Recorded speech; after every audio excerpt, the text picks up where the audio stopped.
হুজুর বিশ্বাস করেন ঘুমানোর আগে আপনার কোরআন তেলাওয়াত শুনি, সকালবেলা আপনার কোরআন তেলাওয়াত শুনি। এমন মুসলমান এখন বাংলাদেশে অভাব নাই, আলহামদুলিল্লাহ। আগে দোকানে দোকানে গান বাজতো, এখন দোকানে দোকানে ওয়াজ তেলাওয়াত বাজে, ঠিক কিনা বলেন? আলহামদুলিল্লাহ বলেন। জিজ্ঞাসা করি দোস্ত, কোরআনের তেলাওয়াত শোনো, নামাজটা পড়ছো নাকি? হুজুর কাপড় নষ্ট।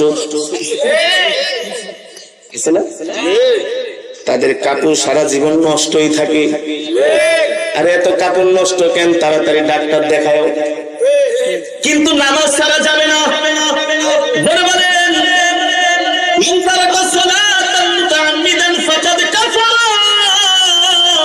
মুসলমান আর কাফেরের মাঝে পার্থক্য হলো নামাজ। মুসলমান নামাজ পড়ে, কাফেরেরা নামাজ পড়ে না। ইমানদাররা নামাজ পড়ে, বেঈমানরা নামাজ পড়ে না, ঠিক কিনা বলেন? আল্লাহর বান্দারা, আল্লাহ তাআলা কোরআনের মধ্যে 82 বার নামাজের কথা বলেছেন। কয়বার? আরো জোরে বলেন কয়বার? ইন্নাস সালাতা তানহা আনিল ফাহশাই ওয়াল মুনকার। নামাজ এমন এক ইবাদত, নামাজ এমন এক ইবাদত, নামাজ পড়লে আল্লাহ তাআলা বান্দাকে সমস্ত গুনাহ থেকে বাঁচায় রাখে, ঠিক কিনা বলেন? নামাজ এমন এক পাওয়ারফুল ইবাদত, অথচ মুসলমান সবচেয়ে বেশি নামাজে অলসতা করে। জোহরের নামাজে মুসল্লি নাই, আসরের নামাজে যুবকরা চলে যায় খেলাধুলা করতে, মাগরিবের সময় রাস্তায় বসে ফেসবুক চালায়, ইশারের সময় চায়ের দোকান, গরম বাংলা সিনেমায়, ফজরের সময় মসজিদে শুধু ইমাম, মুয়াজ্জিন আর 2-3 জন বৃদ্ধ চাচা আর দাদা। তারা কেন মসজিদে আসে? কারণ বৃদ্ধ মানুষ এমনি কম ঘুমায়। আপনারা রাগ করে না, বয়স কিন্তু 50-60 উপরে গেলে আর ঘুম আসে না, কম 50-60-70 উপরে গেলে আর ঘুম আসে না। কিন্তু 3-4 ঘন্টা ঘুমাইলে খালি এই পাশ তো ওই পাশ, ওই পাশ থেকে এই পাশ। কিন্তু যুবক যারা আছে তাদের যুবক বয়সে কিন্তু রাত 3টার পরে ঘুম বেশি আসে।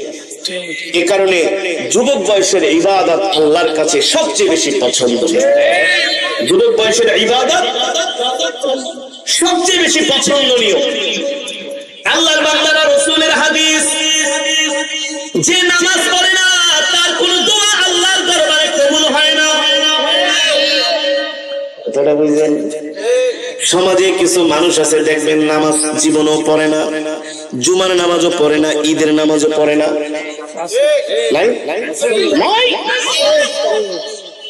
তাদেরকে যদি বলেন চাচা মসজিদের মিনার থেকে আযান দিছে, হাইয়া আলাস সালাহ,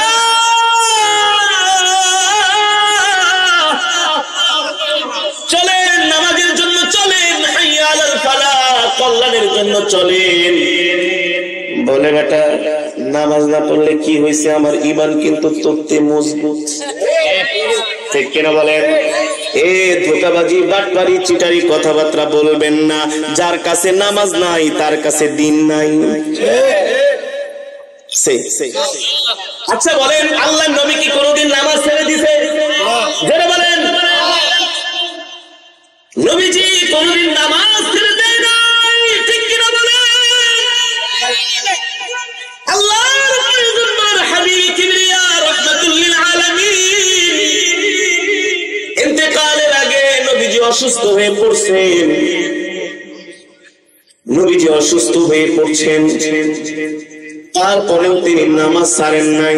আল্লাহু আকবার, জোরে বলেন আল্লাহু আকবার।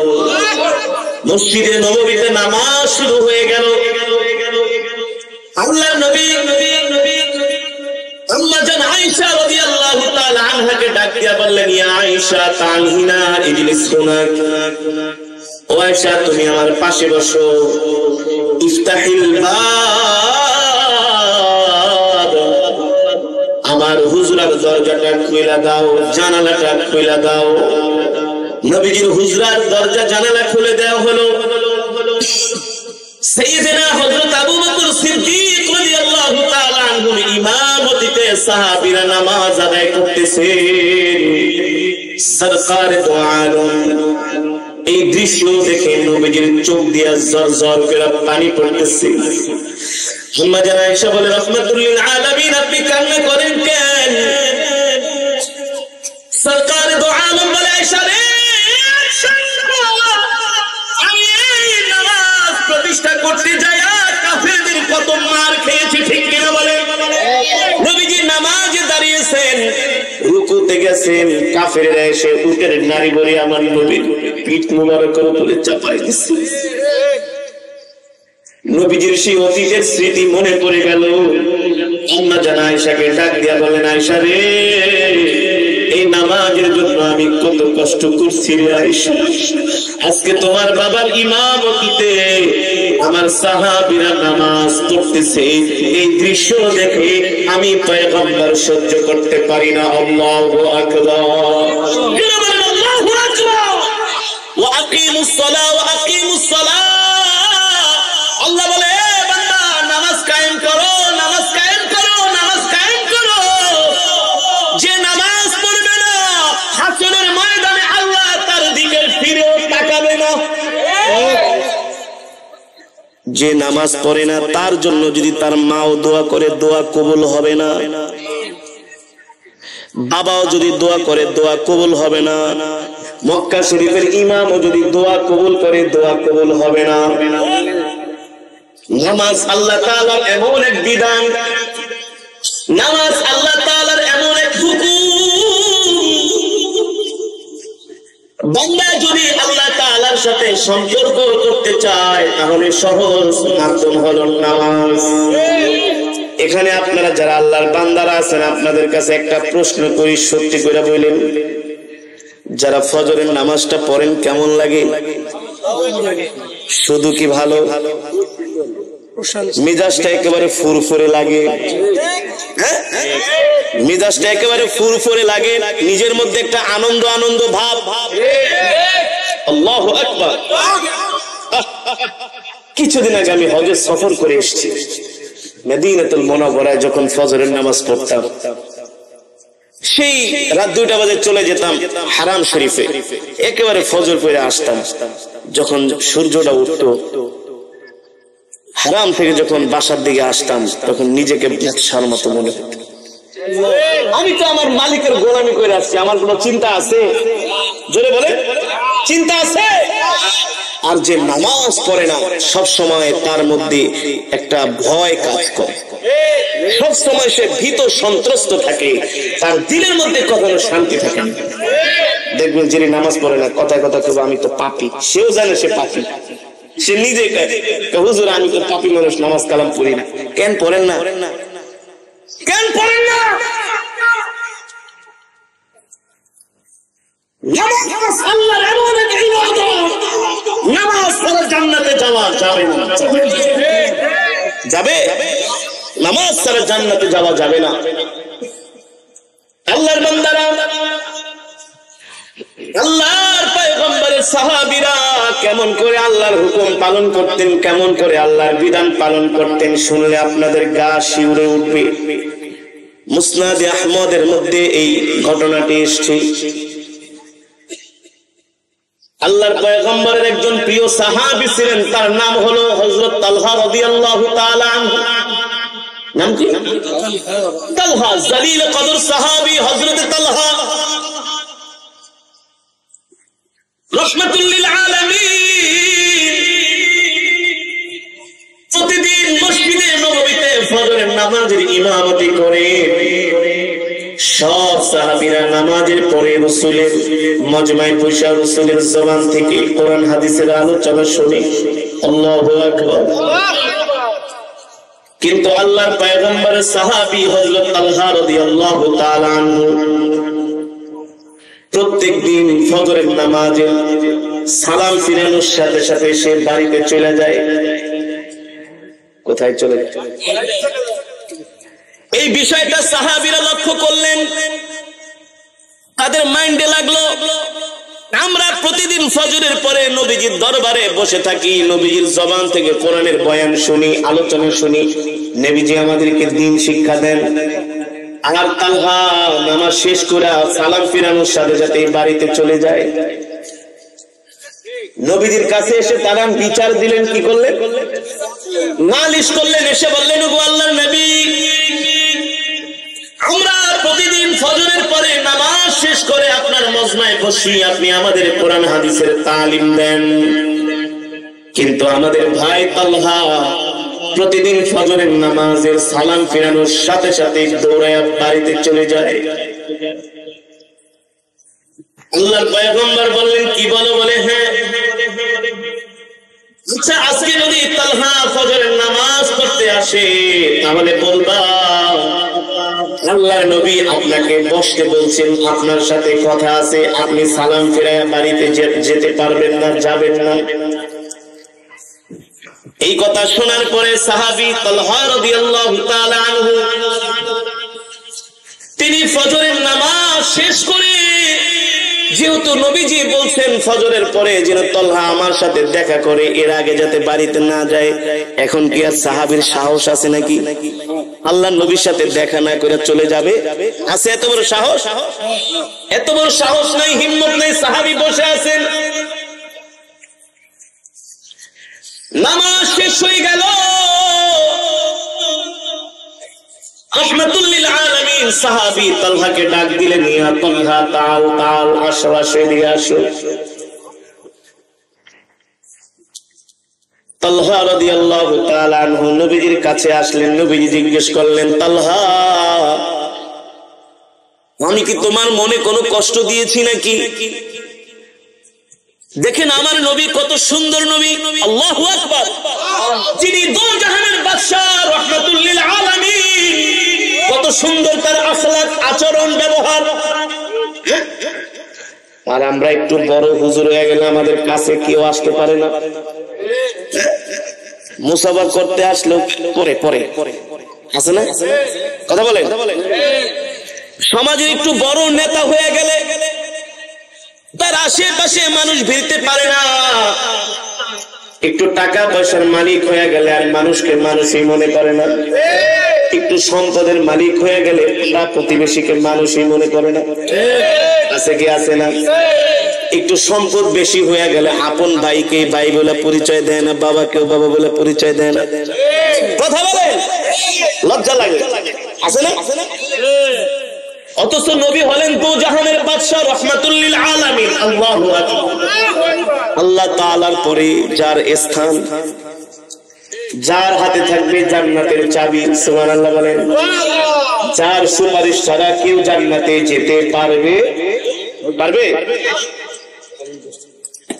সেই সরকারে দো আলম রাহমাতুল লিল আলামিন সাহাবী তালহাকে ডাক দিয়ে বলে, তালহা, আমি কি তোমার মনে কোনো কষ্ট দিয়েছি নাকি?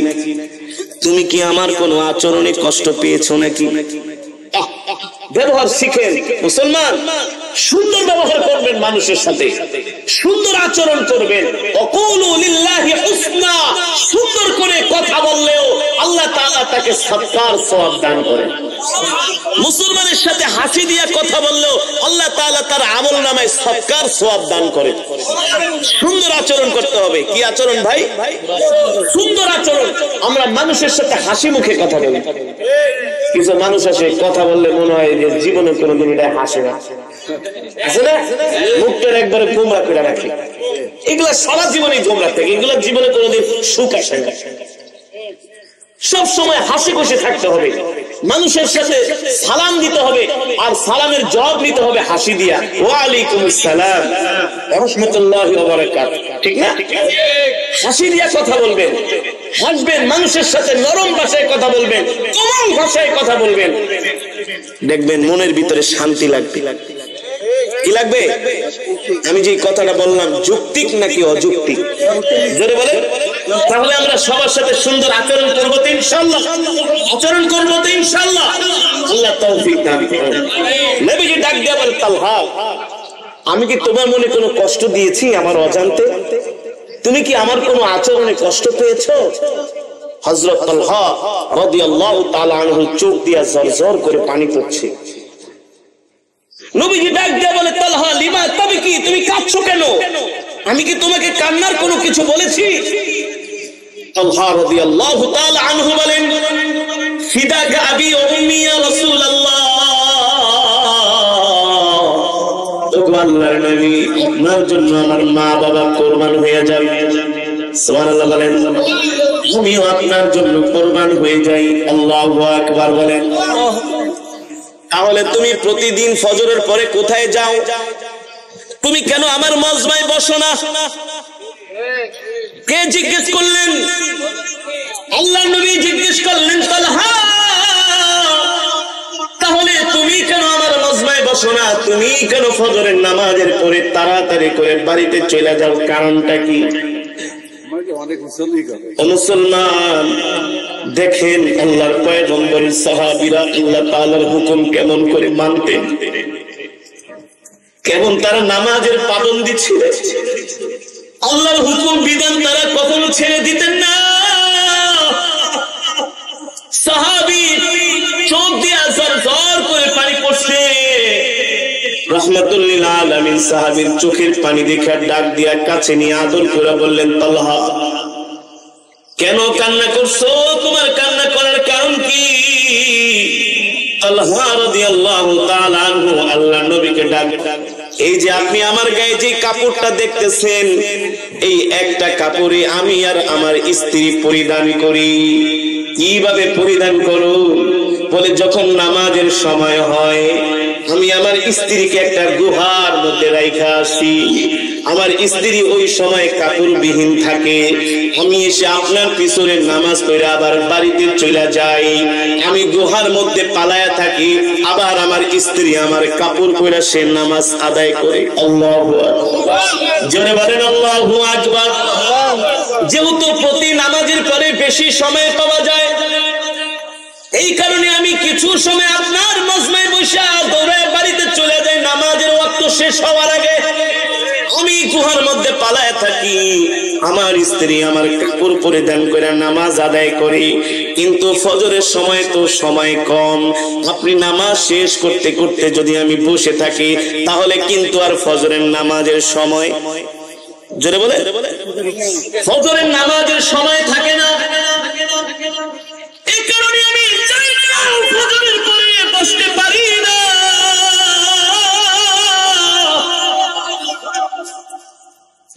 আমার মনে চায় রাহমাতুল লিল আলামিনের মজমায় বসি,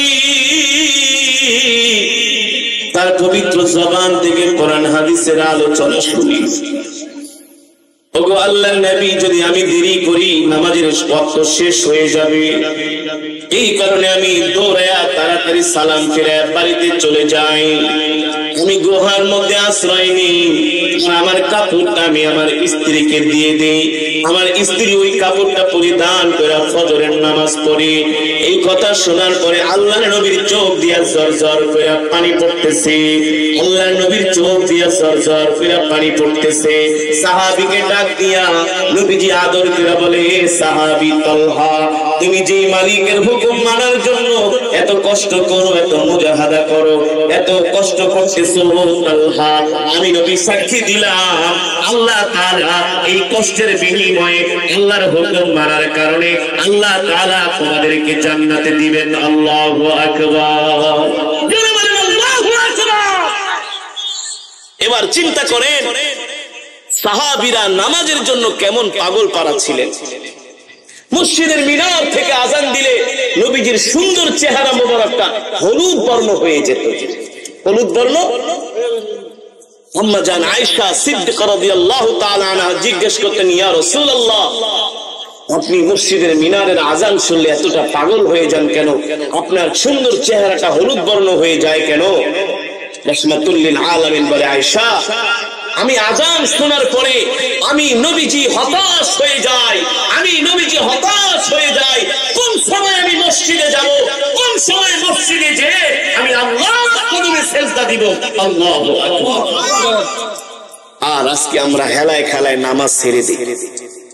আমরা হেলায় খেলায় কি করি? নামাজ ছেড়ে দিই। নামাজকে আমরা কিছুই মনে করি না। সাবধান, যারা নামাজ পড়বে না ইন্তেকালের সময় তারা পিপাসার্ত অবস্থায় মারা যাবে। তারা পিপাসার্ত, যারা নামাজ পড়বে না ইন্তেকালের সময় তাদের চেহারা ভয়ঙ্কর হয়ে যাবে। কথাটা মনে রাখেন, যারা নামাজ পড়বে না ইন্তেকালের সময় পানির পিপাসায় তাদের কলিজা শুকায় যাবে।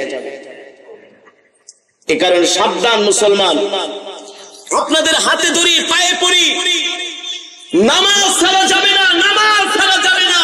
দুনিয়ার সব ছেড়ে দেওয়া যাবে কিন্তু নামাজ ছাড়া যাবে না, ঠিক কিনা বলেন? বলতে হবে আগে নামাজ তারপরে কাজ, আগে নামাজ তারপরে কাজ। নামাজ বাদ দিয়া কাজ করা যাবে না। হুকুম মতো ওয়াক্ত মতো সময় হলে আগে আল্লাহ তাআলার হুকুম আদায় করতে হবে, ঠিক কিনা বলেন? আপনি আমি যদি সঠিকভাবে আল্লাহর হুকুমগুলো পালন করি, আল্লাহর বিধানগুলো আমরা পালন করি, আমাদের সমস্ত রিজিকের দায়িত্ব আল্লাহ তাআলার হাতে তুলে দিই। আপনাকে আমাকে আল্লাহ তাআলা সৃষ্টি করার 50,000 বছর পূর্বে আপনার আমার রিজিক নির্ধারিত হয়ে গেছে। তাহলে এত টেনশন কিসের, এত চিন্তা কিসের? যে মালিক আমাকে সৃষ্টি করেছেন তিনিই তো আমার রিজিকের দায়িত্ব নিয়েছেন, ঠিক কিনা বলেন? আর আপনি যদি টাইম টু টাইম 5 ওয়াক্ত নামাজ পড়েন, দেখবেন দুনিয়ার জমিনে যত বালা মুসিবত সব আল্লাহ দূর করে দিবে। আল্লাহ কোরআনে বলছেন, আমি বলছি না, ইয়া আইয়ুহাল্লাযীনা আমানু ইসতাঈনু বিস-সাবরি ওয়াস-সালাহ ইন্নাল্লাহা মা'আস সাবিরিন। আল্লাহ বলে, বান্দা তুই আমার কাছে নামাজের মাধ্যমে সাহায্য চা। কিসের মাধ্যমে? নামাজের মাধ্যমে আল্লাহ সাহায্য চাইতে বলছেন। কোন মাজারে যায় পীরের পায়ে সেজদা দিয়া সাহায্য চাইতে বলে না। সেজদা দিবেন কার পায়ে? জোরে বলেন। এই 4 আঙ্গুলের এই কপাল, এটা দুনিয়ার কোন মানুষের জন্য আল্লাহ বানায় নাই। আল্লাহ বলছে ইসতাঈনু বিস-সাবরি ওয়াস-সালাহ। বান্দা, এই বিশাল পৃথিবী আমি আল্লাহ বানিয়েছি। কিছুদিন আগে ছিল গরম, এখন কি কেবল তো মাত্র শীত শুরু হলো, কেবল তো শীত শুরু হলো, আর কিছুদিন পরে কনকনে ঠান্ডা। আপনারাই বলেন, এমন একটা ওয়াজ মাহফিলের প্যান্ডেল যদি আপনারা গরমের মধ্যে করতেন, যদি বলতেন যে হুজুর এই মাহফিলের পিছনে 10 লাখ টাকা খরচ করে এটার আমরা পুরাটা এয়ার কন্ডিশন করুন, একদিনের জন্য হইলো আপনাদের সম্ভব ছিল এটাকে এয়ার কন্ডিশন করা, ঠান্ডা বানানো। কিন্তু বর্তমানে যে লোডশেডিং, কারেন্টের যে অবস্থা, কারেন্ট দিয়ে কুলাইতে পারবেন? পারবেন না। অত ঠান্ডাও হবে না, এই গরমে ঠান্ডা হবে। আর কিছুদিন পরে পুরা বাংলাদেশটা আল্লাহ পুরা ঠান্ডায় এয়ার কন্ডিশন করে দিবে। পৃথিবীর কোন মানুষ পারবে? কোন মানুষের ক্ষমতা আছে? একটা ফ্রিজ চালান, মাসে বিল হয় 500-1000। একটা পানির বোতল ঠান্ডা করতে লাগে 6 ঘন্টা, 12 ঘন্টা। কথা বলেন। এই পানিটা আপনি আর 1 মাস পরে রাখা দিবেন, দেখবেন ফ্রিজের চেয়ে বেশি ঠান্ডা হয়ে গেছে। ক্ষমতা কার? ক্ষমতা কার? আল্লাহু আলা কুল্লি শাইইন কাদির। সার্বভৌমত্বের মালিক আল্লাহ, সর্বময় ক্ষমতার মালিক সে আল্লাহ। বলে, বান্দা ইসতাঈনু বিস-সাবরি ওয়াস-সালাহ। এই ইমানদার মুমিনরা, তোমরা আমার কাছে নামাজের মাধ্যমে সাহায্য চাও। তোমরা নামাজের মাধ্যমে সাহায্য চাইলে আমি আল্লাহ তোমাদেরকে ফিরাইয়া দিব না, দিতে পারি না, ঠিক কিনা বলেন? এই কারণে আমাদের যত চাওয়া পাওয়া কার কাছে চাইবো? জোরে বলেন। কিসের মাধ্যমে? খালি নামাজটা ধরেন, 5 ওয়াক্ত নামাজ ধরেন। কেউ যদি বলে হুজুর আমার চাকরি হয় না, আমি বললাম 41 দিন তাকবীরুল্লাহর সাথে নামাজ পড়েন। কতদিন? তাকবীরুল্লাহর সাথে নামাজ পড়েন। তাকবীরুল্লাহ ছোটা যাবে না, সবাই জানে। হ্যাঁ, সবাই জানে না। তাকবীরুল্লাহর সাথে 41 দিন নামাজ পড়েন। যদি আপনার চাকরি না হয়, আমাকে আয়েশা বলল, আমি দায়িত্ব নিই। বিশ্বাস হয় না? বিশ্বাস হয় না? রাসূলের হাদিস। কেউ যদি 41 দিন পর্যন্ত তাকবীরুলের সাথে নামাজ পড়ে, তার যত দুঃখ কষ্ট আছে আল্লাহর সমীপে পেশ করলে আল্লাহ তার সব দুঃখগুলো দূর করে দেবে। নামাজই হলো সব সমস্যার সমাধান। আপনি নামাজ ছাড়া যত ইবাদত করেন কোনো লাভ নাই, কোনো লাভ নাই। আগে নামাজ। যুবক, আগে কি? আগে কি? আগে নামাজ। নামাজ পড়া যাবে না। সব ইবাদতের রুখসত আছে, কথাটা খেয়াল করবেন। আপনি অসুস্থ, রোজা রাখতে পারেন না, সমস্যা। রোজার সময় রমজান মাসে রোজা রাখতে পারেন না, রোজার পরে সুস্থ হইলে একটা রোজার পরিবর্তে আর একটা কইরা দেন, কোন সমস্যা? কথাটা ভালো করে খেয়াল করবেন। করতেছেন তো? আপনার উপর যাকাত ফরজ হয়েছে, যাকাত দেওয়ার অর্থ নাই, সমস্যা? হজ আপনার উপর ফরজ হয়েছে, এখন আগে সম্পদের মালিক ছিলেন, করেন নাই, এখন আর নাই, আল্লাহর কাছে মাপ চেয়ে নিবেন, এখন আপনাকে হজ করতে হবে না, সম্পদ হলে আবার করে নিবেন। আল্লাহ এখানে রুখসত দিয়েছেন। কিন্তু নামাজ এমন এক ইবাদত, আপনি যদি অসুস্থ থাকেন আইসিইউর মধ্যে শুয়ে শুয়ে আপনাকে নামাজ পড়তে হবে, ইশারায় হলেও নামাজ পড়তে হবে। সমুদ্রে যদি জাহাজও ডুবে যায়, জাহাজও, চিন্তা করছেন আল্লাহ কেমন এক হুকুম। এই জায়গায় কোন বিন্দু পরিমাণ আল্লাহ সার দেয় নাই, বিন্দু পরিমাণ। সমুদ্রে জাহাজ ডুবে গেছে, একটা কলা গাছ পেয়েছেন সেটা ধরে আছেন, একটা তক্তা কাঠ পেয়েছেন সেটা ধরে আছেন। যদি মনে করেন এখন নামাজের রক্ত হয়েছে, ওই সময় আপনাকে ইশারায় নামাজ আদায় করতে হবে। জিহাদের ময়দানে কাফেরদের সাথে লড়াই করতেছেন, লড়াই, ওই সময় নামাজের সময় হলে একদল নামাজ পড়বে আর একদল জিহাদ লড়াই করবে, সেই জায়গায় নামাজ ছাড়ার কোন সুযোগ। এবার বুঝতে পারছেন তো নামাজের কত গুরুত্ব, নামাজের কত আল্লাহ তাআলার কাছে প্রায়োরিটি, নামাজের কত আল্লাহ তাআলা নামাজকে পছন্দ করেন। সব ইবাদতে ছাড় আছে, মাগার নামাজে কোনো ছাড়। তাহলে আজকের মাহফিল থেকে আপনাদের হাতে ধরি, পায়ে পড়ি, ওয়াদা করবেন যে আজকের পরে আর নামাজ ছাড়বেন না। কথা কয় না? মুখে মুখে বললে হবে না, হাত উঠায় দেখেন, নারায়ে তাকবীর, সোজা করেন, সোজা করেন, ইমানদারের মতো সোজা করেন, বেঈমানের মতো, ইমানদারের মতো সোজা করেন, হাত নাড়ান, হাত নাড়ান। কিছু মুনাফিক মার্কা মুসলমান আছে হাত সোজা করে নাই, এর কপাল খারাপ। বলেন আল্লাহ, আওয়াজ করে বলেন আল্লাহ, ওয়াদা করলাম আজকের পরে আর নামাজ ছেড়ে দিব না, আর নামাজ ছেড়ে দিব না। আল্লাহ কবুল করেন। হাত নামান। ভাই রাগ করছেন, রাগ করছেন? যদি রাগ করেন আমি আপনাদের পায়ে ধরে মাপ চাইলাম। আপনারা অনেক বৃদ্ধ বাবারা আছেন, চাচারা আছেন, আমি মাপ চাই আপনাদের কাছে যদি আমার বেয়াদবি হয়ে থাকে। কিন্তু কি করব বলেন, কি করব বলেন? আজকে মসজিদে মুসল্লি পাওয়া যায় না। আলহামদুলিল্লাহ আপনারা তো অনেক ওয়াজে আসছেন, আলহামদুলিল্লাহ, কিন্তু মসজিদে আপনাদের অত পাওয়া যায় না, একটু কমই পাওয়া যায়। সবার কথা তো আমি বলি নাই, আপনারা তো আলহামদুলিল্লাহ এখানে ম্যাক্সিমামই নামাজ পড়েন, আপনাদের এলাকার মানুষ খুব ভালো, কিন্তু অন্য অন্য জায়গায় আছে আছে না? সাবধান, কিছু আছে বাৎসরিক মুসল্লি, কিছু আছে সাপ্তাহিক মুসল্লি, আর কিছু আছে সবে কদর আর সবে বরাতের মুসল্লি, ঠিক না? কিন্তু কন্টিনিউ মুসল্লির খুব অভাব।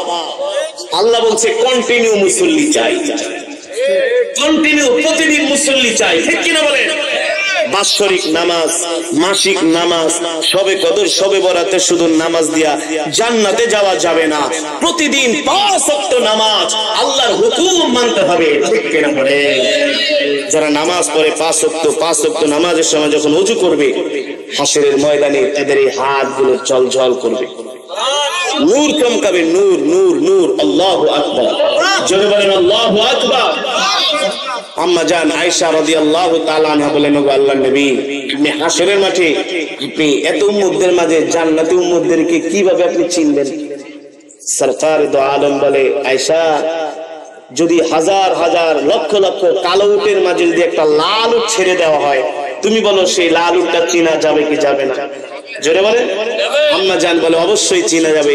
বলে আমার ওই কোটি কোটি উম্মতদের মধ্যে যারা নামাজি উম্মত, কোটি কোটি উম্মতদের মধ্যে হাসরের ময়দানে তাদের চোখ, তাদের এই হাত, তাদের আঙ্গুল, তাদের কপাল দিয়ে নূর চমকাবে। তাদের দেখলেই বোঝা যাবে যে তারা নামাজি, তারা নামাজি। আমি তাদেরকে টেনে টেনে জান্নাতে নিয়ে আসবো। আল্লাহু আকবার। জোরে বলেন আল্লাহু আকবার। তাহলে ভাই নিজেও নামাজ পড়বেন। মা বোনেরা, অনেক মা বোনরা আসছে না, আপনাদের উদ্দেশ্য করে বলতেছি, সাবধান। মা বোনরা নামাজের ব্যাপারে অনেক অলস, অনেক অলস। কাজ করতে করতে নামাজ ছেড়ে দেন। সাবধান, আগে আপনাকে নামাজ পড়তে হবে। 5 ওয়াক্ত নামাজ পড়তে হবে মা বোনেরা। 5 ওয়াক্ত নামাজ যদি আপনি সঠিকভাবে টাইম মতো আদায় করেন, যে মা বোন 5 ওয়াক্ত নামাজ পড়বে, আল্লাহ তাআলা হযরত ফাতিমার সাথে তাকে জান্নাত দিবে। আম্মা জান খাদিজাতুল কুবরা রাদিয়াল্লাহু তাআলা আনহার সাথে জান্নাত দিবে। ঠিক কি না বলেন? এই কারণে মা বোনেরা কাজের অজুহাত দেখিয়ে নামাজ ছেড়ে দেওয়া যাবে। আপনি নিজে নামাজ পড়বেন আর ঘরের ভিতরে আপনি আইন করবেন, এই নামাজ না পড়লে আমি ওই ঘরে বাজার করবো না। পারবেন তো? এতটুকু সাহস আছে তো? না আবার ছেলেরে ভয় পান, মেয়েরে ভয় পান, স্ত্রীরে ভয় পান, ভয় পান? ডাইরেক্ট ঘরে ঢুকে লাঠি নিয়ে বলবেন নামাজ যদি না পড়ো কোনো রান্না চলবে না, নামাজ না পড়লে কোনো বাজার চলবে না, নামাজ না পড়লে সংসারে কোনো টাকাও খরচ করা যাবে না। ঠিক কিনা বলেন? ডাইরেক্ট হুকুম। আগে আল্লাহর বিধান মানতে হবে। আগে কার বিধান? আল্লাহর বিধান মানতে হবে।